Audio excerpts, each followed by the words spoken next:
Sean todos bendecidos. Qué bueno estar en la casa del Señor. Sobrino, ¿tú me vas a acompañar?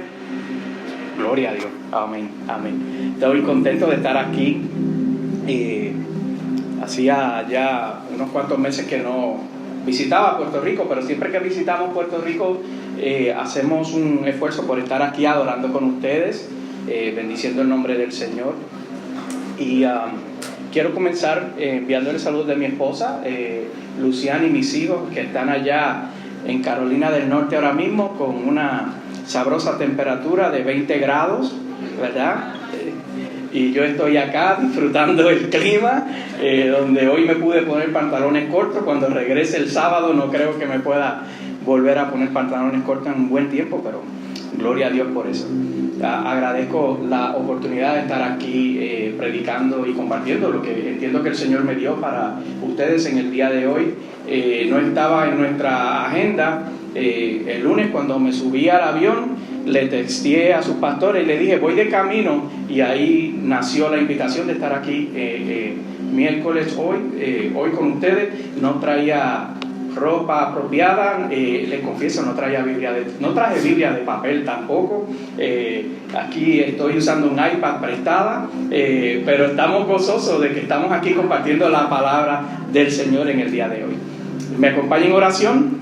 Amén. Padre, en el nombre de Jesús, nombre que es sobre todo nombre, Señor, te adoramos, bendecimos tu nombre, Señor. Gracias por el privilegio, la oportunidad, Señor, de estar aquí adorando, bendiciendo tu nombre, Señor. Gracias por lo que es siempre para mí un privilegio, poder congregarme, Señor, con gente que te ama, Señor, con una visión que tiene una casa muy definida de lo que significa servirte a ti, Señor, de lo que significa ser apasionados por ti, Señor.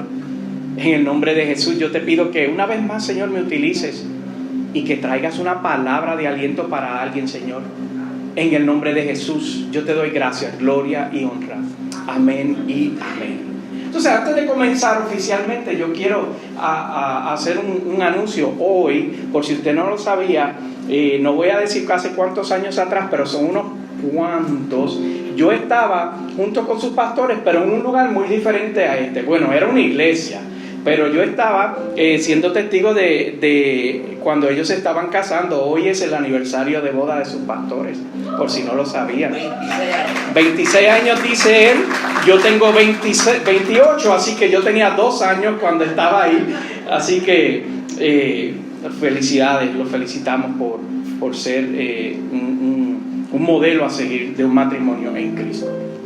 Bueno, mis amados, les decía que mi familia estaba allá en Carolina del Norte y ellos se encuentran en nuestra casa donde vivimos, que yo le cambié el nombre hace 2 años y yo le llamo Villa Cardis. Los que no me conocen o los que me conocen o me siguen por las redes sociales saben que las Cardis son unas gallinas que llegaron a mi vida en un momento muy determinado, 6 gallinas, y ya vamos por 67 gallinas que adoran conmigo al Señor.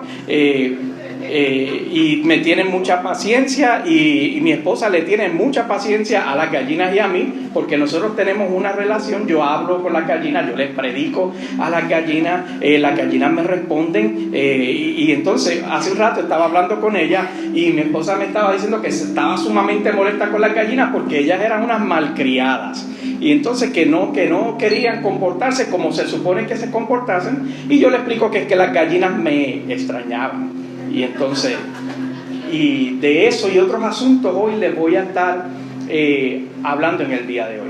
Precisamente hoy yo le comentaba a su pastor que mi mente es una mente un poco creativa, que a veces yo no la puedo controlar.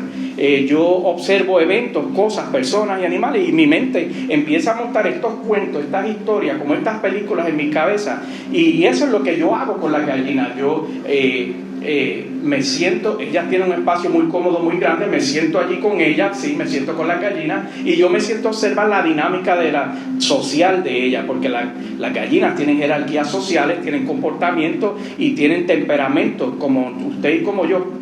Cada una tiene su propio temperamento. Y eso, cada vez que yo me siento, me inspira como a montar películas y vivencias. Y yo agarro mi computadora, mi celular, lo que tenga a la mano, y empiezo a escribir las historias de las cosas que yo voy observando.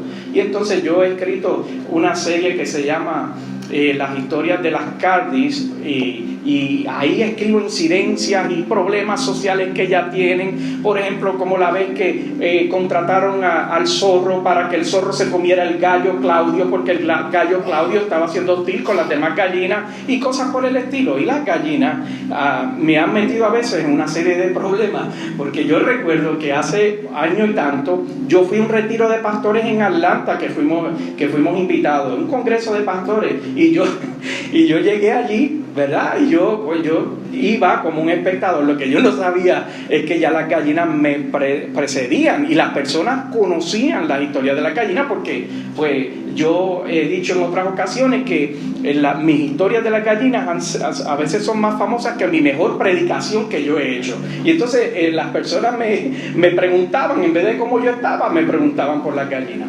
Mi mente es así, es como un poco creativa.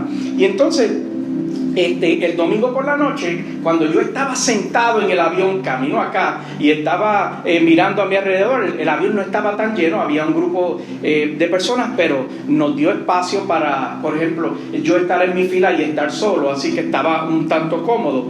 Pero yo comencé a pensar en el evento que yo estaba viviendo. Yo estaba tratando de internalizar esa experiencia que yo estaba viviendo, porque estaba pasando por alto que lo que yo estaba viviendo en ese momento era un evento sumamente extraordinario. ¿Y por qué yo digo que es extraordinario? Bueno, porque considerando que yo estaba sentado en un aparato hecho de muchos materiales, principalmente de metales, ese pájaro donde yo estaba sentado, ese pájaro de metal donde yo estaba sentado, lograba volar por toda la superficie que se proponía, ¿verdad? Ya fuese, cruzamos el océano, cruzamos montañas, cruzamos áreas pobladas, y él lograba volar sobre de eso. Y el mero hecho de que uno esté en un aparato como un pájaro, ¿verdad?, metálico, que es el avión, y que te transporte de un lugar a otro, no es un evento ordinario, sino un tanto extraordinario.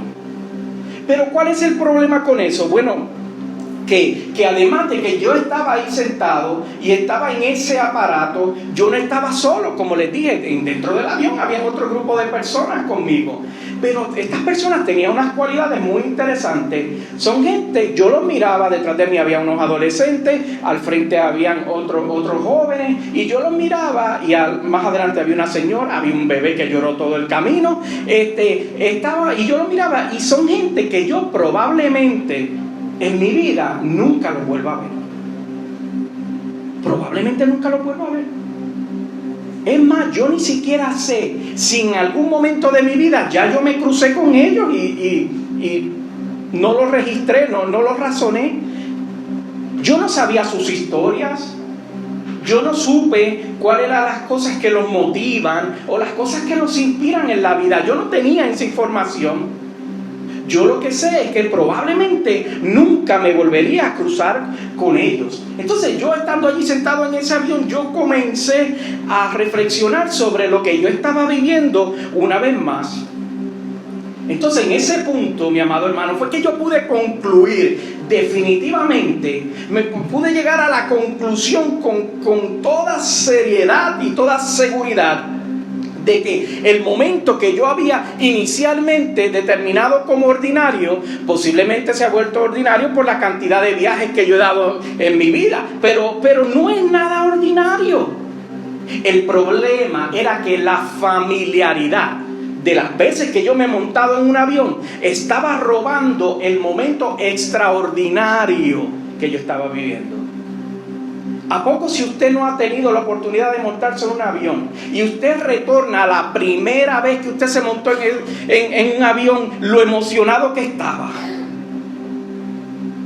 Las burbujas que sentía en el estómago, y que esa cosa empezaba a hacer ese ruido, y que empezaba a elevarse, y que probablemente más de uno aquí se agarró de esa silla como si no hubiese mañana, porque pensaba que algo le iba a pasar. Estaba viviendo un momento sumamente extraordinario. Pero yo puedo pensar que luego de la quinta, sexta, séptima vez, ya lo que es extraordinario se estaba volviendo un tanto ordinario. Entonces yo quiero rápidamente hacer un corto paréntesis. Asimismo, tú y yo sufrimos el riesgo de que podemos comenzar a tratar los cultos o las reuniones de fe como si fuese algo ordinario. Y el hecho de que usted haya venido aquí a adorar hoy aquí al Rey de Reyes y Señor de Señores, teniendo la seguridad y la convicción de a quién usted está adorando, no es nada de ordinario. No lo es. El hecho de que usted pueda levantar aquí libremente sus manos y adorar es extraordinario. Yo vengo aquí y yo me emociono y se me salen las lágrimas y yo le doy las gracias al Señor, porque ustedes tienen lo que otros añoran. Y entonces mi invitación dentro de este paréntesis es que usted no pase por desapercibido lo que usted está experimentando en cada reunión. Y no se trata de quien dirija la adoración. No se trata de quien esté aquí exponiendo o trayendo una enseñanza, una prédica. No se trata de eso. Se trata del colectivo, de que tú y yo, hijos del Rey de Reyes y Señor de Señores, lavados por la sangre del Cordero que quita el pecado del mundo, nos reunimos a celebrar su nombre. Eso siempre es extraordinario. Siempre lo es. Volviendo a la historia del avión, entonces, luego que yo reflexioné, porque usted sabe que ya le dije que mi mente corre como un maratón, me acordé las cosas que yo le hago a mi hermano cuando él viaja. Resulta que mi hermano de sangre, que vive allá en Carolina del Norte conmigo, digo, no conmigo, sino cerca, él le tiene terror a viajar. Y yo, como buen hermano que soy, cada vez que él va a viajar, yo me aseguro de enviarle un mensaje. No necesariamente para animarlo, sino le envío un enlace de la última noticia donde un avión sufrió algo.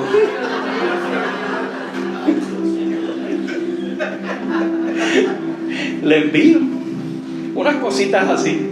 Y entonces yo pensando, todo esto yo lo estoy pensando antes de que el avión arranque. Yo estoy pensando todas estas cosas. Entonces, mientras yo pensaba lo que yo le hago a mi hermano, yo recordé que hace un poco tiempo atrás, dentro del mes de enero, el vuelo 1282 de Alaska Airlines, en pleno vuelo se le zafó la puerta y se le abrió, ¿verdad? Y ahí yo estaba pensando en eso lo que había ocurrido. Este avión es un avión, si ustedes siguen las noticias, es un avión que fue fabricado por la Boeing. Es más, mire, yo en mis notas escribí que es el modelo 737 MAX 9. Hasta el modelo lo escribí. Y la realidad es que si usted hace una busquedita en Google bien sencillita sobre los aviones Boeing, usted se dará cuenta que últimamente no le está yendo muy bien a los Boeing. De hecho, mientras yo escribía estas notas, el día, ¿qué día es hoy? Miércoles. 17, aniversario, ¿verdad? Sí. Cuando estaba escribiendo mis notas, a mí me gusta leer noticias, ¿verdad? Soy un poquito nerd, pero pues y tecnología y todas esas cosas, y andaba buscando una noticia y estaba leyendo que en Tokio acababan de paralizar otro avión Boeing porque el avión salió y llevaba 40 minutos volando y el piloto mira para el lado y se da cuenta que el cristal está rajado y llevaban 40 minutos en el aire. Y yo me imagino que ahí todo el mundo aguantó la respiración y los pilotos dijo, vamos a virar, y viraron. De más está decirte que mundialmente el Boeing tiene unos asuntos que resolver, porque los informes preliminares, ¿verdad?, sin tener mucho estudio y sin nada, parece indicar que ellos tienen un problema de control de calidad. tienen unos problemas de control de calidad y han comenzado a sacrificar los estándares requeridos para que usted y yo nos subamos a ese pájaro de metal y nos lleve de un país a otro, de un destino a otro.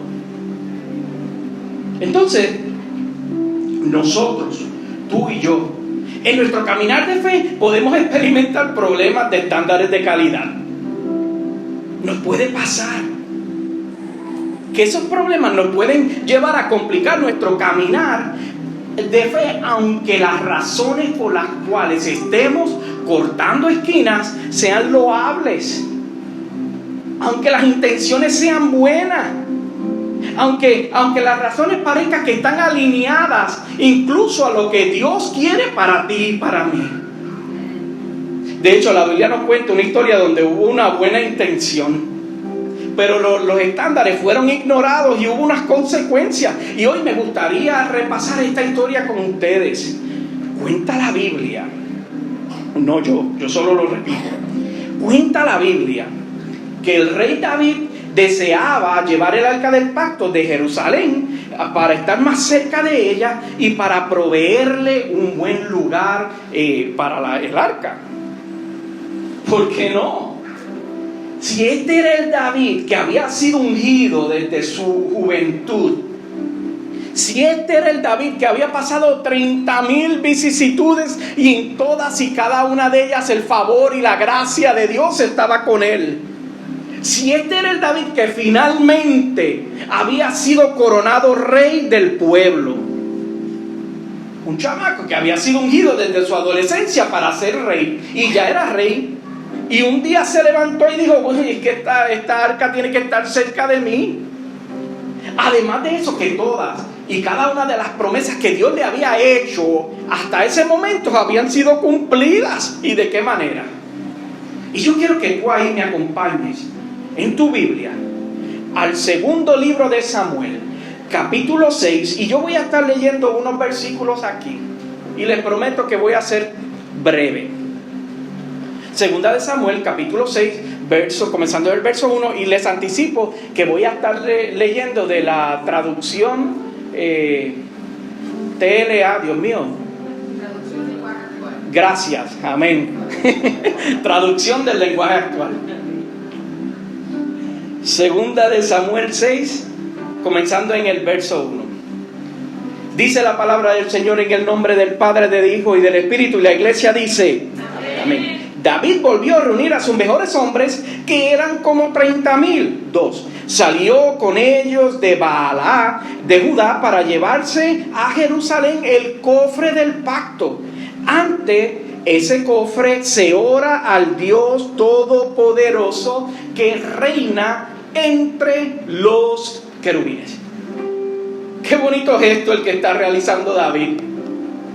Ya David se había consolidado en el liderato. La palabra que Dios le había dicho sobre su vida se había cumplido y él estaba reinando. Ahora su deseo, que parece verdad dentro de una expectativa razonable, era que tener la presencia de Dios tan cerca como él pudiese para adorar y buscar su rostro. ¿Y quién se puede oponer a eso? Lo que él estaba deseando estaba en línea con las expectativas de Dios sobre mi vida.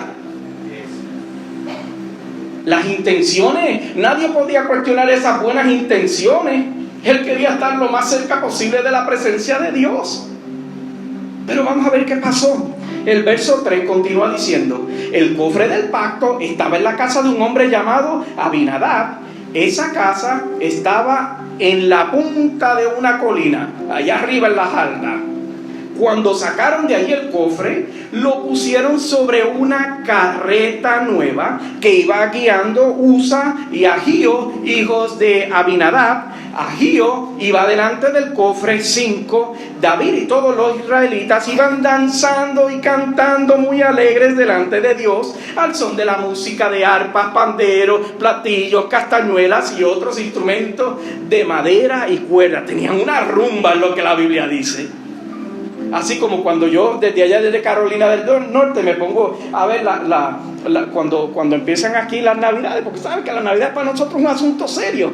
Y todo el mundo saca los panderos y los pleneros como la semana, 2 o 3 semanitas atrás que yo estaba viendo el live de ustedes y aquí había un corillo de gente, ¿verdad? Así mismo estaba David, así mismo, llevando el arca, porque es que era un gran evento. Era una cosa del otro mundo.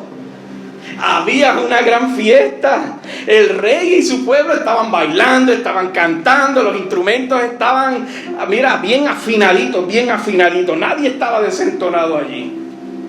Toda una fiesta de pueblo, celebrando que la presencia de Dios iba de camino a la capital de la nación. Iban celebrando porque el arca, esa que había sido olvidada en un momento, estaba un poquito rezagada y no le habían dado la atención que ameritaba la presencia de Dios hasta ahora. Que David dice, no, esto hay que traerlo para acá. Imagínate la escena. La gente iba adorando, la rumba encendida, todos celebrando, la música a todo volumen. ¿Qué momento? Lo que había era pura adoración y celebración. Esa era la escena. Vamos a ver el versículo 6, a ver qué pasó. Cuando llegaron a un lugar donde se limpiaba el trigo, se tropezaron los bueyes que jalaban la carreta. Usa sostuvo con su mano el cofre para que no cayera. 7. Pero Dios se enojó mucho contra Usa por haber tocado el cofre, y allí mismo le quitó la vida. Yo recuerdo cuando en mi adolescencia, usted sabe, hace poco, porque el único aquí viejo es el pastor, hace poco, a mí me llamaba mucho la atención el por qué Dios se había molestado con este hombre por haber evitado que el arca se cayera al piso. ¿No le parece a usted curioso y eso? Si él lo que estaba haciendo era un favor, se iba a caer. Se le iba a salir un canto de madera, se le iba a doblar una vara, un querubín podría perder un ala. La intención era buenísima. De hecho, yo pensaba que en realidad Usa debió haber sido bien bendecido por el ejército. Salvó, estar en los titulares de su Facebook diciendo: el hombre que salvó el arca, el hombre que la aguantó. Y así Usa, así empujando, aguantando el arca porque pesaba mucho. Esos debieron ser los titulares. Entonces, lo que yo ignoraba es que este evento nunca debió haber ocurrido. Nunca. En primer lugar, los bueyes nunca debieron de haber tropezado. En segundo lugar, esa carroza que leímos que era brand new, nueva, 0 millas, creada especialmente para ese evento, esa carroza ni siquiera debió haber sido amago de volcarse por el tropiezo de los bueyes. Tercero, ni los bueyes, ni la coraza, ni la carroza que estaban llevando esa arca debieron haber sido utilizados. Porque la Biblia es bien clara cuando ellos recibieron la orden de cómo transportar el arca. Y siempre se les dijo: quien mueve ese aparatito son los sacerdotes, nadie más. A los sacerdotes era que le tocaba ese asunto. Entonces aquí nos encontramos tú y yo reflexionando sobre cómo, por causa de no haber seguido las instrucciones de cómo transportar el arca del pacto, había creado una tragedia totalmente innecesaria. Totalmente innecesaria. Ellos estaban llenos de muy buenas intenciones, pero les faltaba el conocimiento. Muy buenas intenciones. Entonces ahora caemos tú y yo acá, al siglo XXI, a enero, a lo que tiene que ver con nosotros. Aquí estamos.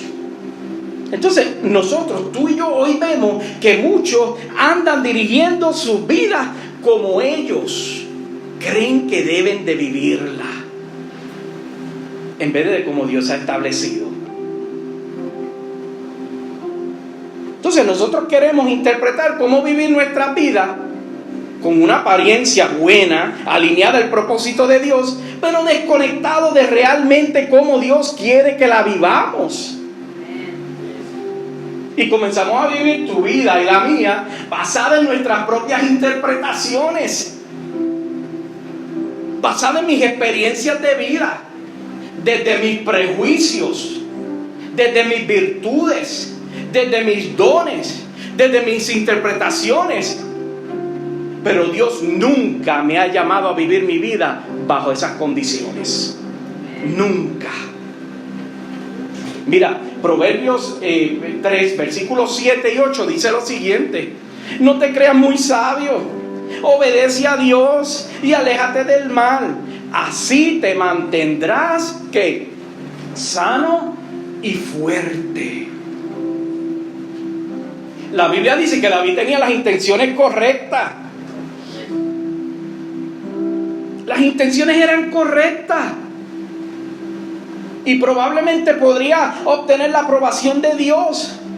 Pero el muchachito, dentro de la euforia y dentro de la emoción, no se tomó el tiempo para asegurarse de lo que estaba haciendo, que lo que estaba haciéndolo de la manera que Dios había establecido. Ese era su problema. Entonces, el asunto no se acaba ahí. Mira lo que dice ahí, volviendo a 2 de Samuel capítulo 6, ahora en verso 8. Y ya yo estoy acabando. La Biblia dice que David se enojó mucho porque Dios le había quitado la vida a Usa, partiéndolo en dos. Y por eso llamó ese lugar Pérez Usa. David se agitó con Dios, se enfureció. Él le estaba echando la culpa de la muerte de Usa a Dios, cuando todo este asunto, todo este rollo pudo haber sido evitado en el primer lugar. Entonces, hoy el Señor me lleva a preguntarte a ti y preguntarme a mí, porque tú sabes, esto de las prédicas empieza por mí, no es exclusivo de ustedes, empieza por mí. Yo te pregunto si tú estás viviendo una expectativa como la de David, o una experiencia, debo decir, como la de David, que tú crees, que tú sientes y pues tú estás casi seguro de lo que tú estás haciendo es lo que Dios quiere para tu vida. Pero lo que estás experimentando como resultado, lo que te están trayendo son dolores de cabeza. Y tú dices, pero es que ¿cómo es esto? ¿Cómo? Si yo estoy haciendo lo que se supone que yo haga, ¿cómo es que lo que estoy cosechando de mi acción no va alineado con lo que Dios me dijo? ¿Qué desconexión hay aquí? Hay personas, mis amados, que piensan que la intención es lo que cuenta, pero con Dios no es así.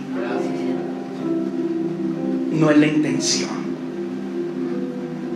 Entonces hoy es una buena oportunidad para tomar tiempo y pedirle a Dios que me clarifique, que nos clarifique cómo es que vamos a llegar a ese lugar donde Él nos dijo. Miren, durante las Navidades, mi hijo, yo lloré y todo, porque me robó el corazón. Mi hijo me regaló el Optimus Prime de Lego. Sacó el nerd a pasear en mí. Y yo empecé a celebrar y a gritar y a celebrar. Y entonces, como el nerd de mí estaba emocionado con el Optimus Prime, yo tuve la tentación de abrir y las 1000 y pico de piezas e intentar hacer el asuntito por mi cuenta, sin consultar las instrucciones, sin consultar el manual. Pero yo recordé, como en otras ocasiones ya me ha ocurrido, como en cuántas ocasiones me ha sucedido que yo creo que estoy avanzando y me doy cuenta que tengo que volver a desarmar el juguetito porque dejé una pieza importante. Gracias a Dios que es un Lego, ¿verdad? Pero imagínate que yo siguiera ese mismo principio cambiando los frenos del auto de mi esposa. y le quito los pads y todo eso, y lo hago por mi cuenta, porque mire, yo no tengo mucha habilidad, yo lo admito, fácil, yo puedo montar el aparatito si lo freno. Voy a hacer una confesión, mire, confesiones son cosas de mi vida. Ay, santo, perdón, que el tiempo avanza, pero es que esta está buena. Hace poco yo tengo una máquina de cortar grama, allá tenemos mucho patio y necesitamos una máquina grande. Yo tengo un tractor de eso que tú te montas y te pasea bien chévere. Entonces yo veía que yo le cambié, que le reemplacé la polea porque se le seguía partiendo, mano. Y yo empezaba, ¡boom! Y la polea se partía. Y yo mandé, como todo boricua, tratando de economizar, yo busqué en online la más baratita. Y yo mando y busco la más baratita y llega. Y yo vengo la monto y voy en mi maquinita y no habían pasado 15 minutos. ¡Pam! Se parte la polea y no puedo cortar la grama. Y entonces digo, bueno, eso me pasa por maceta. Entonces digo, ok, voy a respirar hondo y ordené una de mejor calidad. Y entonces me llega y la pongo y yo me monto en mi máquina, no habían pasado 15 minutos, ¡pah! Se parte la polea de nuevo. Yo tengo un amigo que él tiene como 94 años ya, pero es de esa gente que toda su vida sabe hacer de todo. Entonces yo lo llamo, yo le digo, mira, ven a mi casa porque es que se me parte y ya voy con la cuarta polea, ya voy gastando mucho dinerito. Y cuando él me mira, él es un gringo blanco, un viejito, ese es él. Y cuando él me mira, no lo voy a imitar porque él viene y se dobla, me dice, yo estoy 94, yo casi no me puedo doblar, y yo le alzo la máquina y todo eso, y él mira, y él se voltea y me dice, yo sé cuál es tu problema. La polea está mal puesta, por eso es de parte. Y yo juraba que yo estaba leyendo el manual. Y yo le digo, eso es. Sí, por eso es de parte, porque si tú la pones por el camino que no es, la tensión, qué sé yo, las partes. Y él dice, pero aprovechando que estoy aquí abajo, me doy cuenta que tiene las cuchillas al revés también. La máquina ya yo paso un trabajo para cortar ese pasto. Y era que tenía la navaja al revés.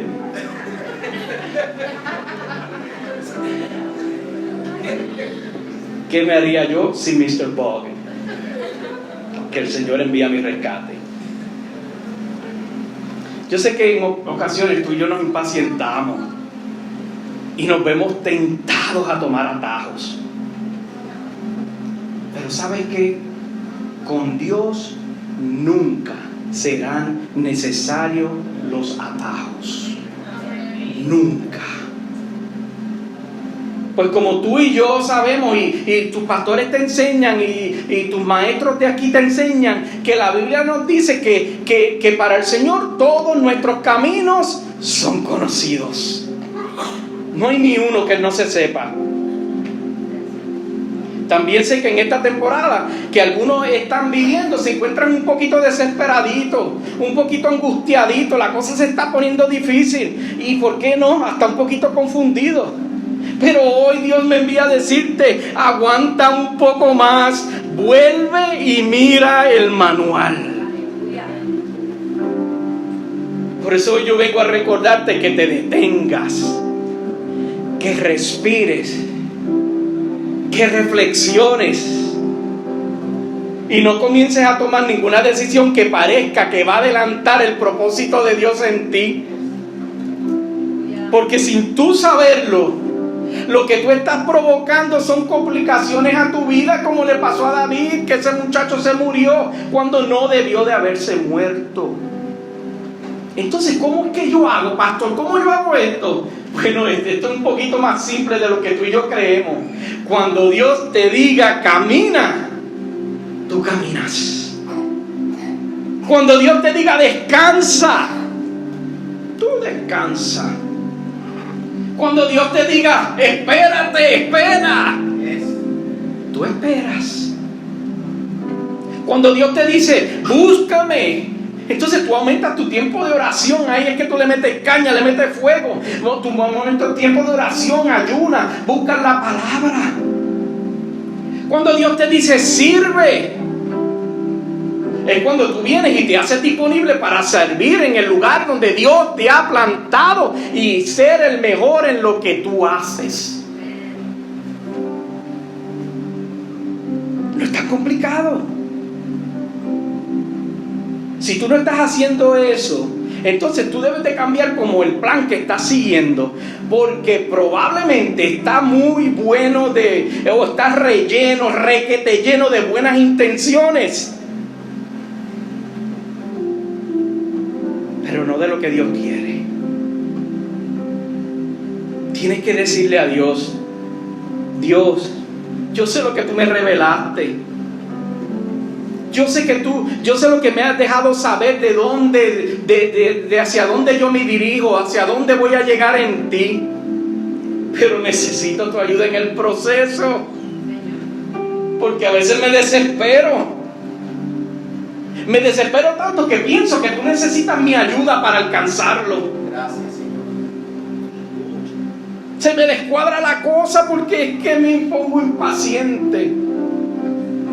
Cuando en realidad, Dios, lo que te tengo que decir es: ayúdame a descansar en ti. Gracias. Cuando en realidad lo que le tengo que decir a Dios es: ayúdame a caminar en ti. Cuando en realidad lo que le tengo que decir al Señor es: ayúdame a que lo que dice Proverbios 3:6 se vuelva real en mi vida.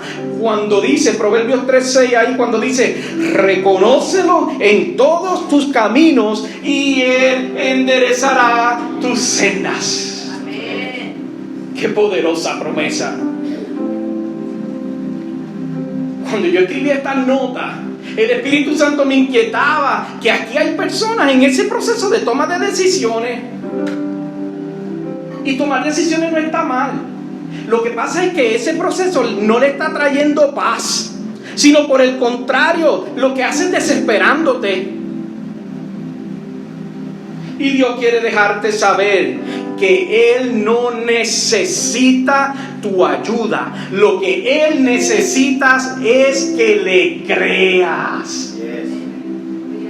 No es tu ayuda, es creerle. Tú inundándote de preocupaciones y de desesperanza, y Dios me envía a decirte: descansa, puesto de pies. Aleluya. Gracias. Oh, te adoramos, Señor. Bendecimos tu nombre. Qué grande eres, Señor. Mi alma te alaba. Qué momento extraordinario es adorarte, bendecir tu nombre, ser llenos e inundados de tu presencia. Qué momento grande poder descansar en ti, poder confiar en lo que tú me has dicho. Qué momento poderoso, Señor, que me envías aquí a decirle a tus hijos Gracias. que clamen a ti, que tú respondes. Bendito sea tu nombre. Gracias. Padre, gracias por el privilegio de compartir tu palabra. Gracias. Que quede sembrada en los corazones, Señor. Que al que tú me enviaste a traerle esta palabra la reciba, la atesore, Señor. Pero sobre todo que actúe. En el nombre de Jesús yo te doy gracias por esta congregación, por estos hermanos, por estos pastores, por estos líderes, por esta gente que yo amo, Señor. Son míos y yo soy de ellos, Señor. En el nombre de Jesús yo te bendigo, te doy la gloria y te doy la honra. Amén y amén. Aleluya. Sean todos bendecidos.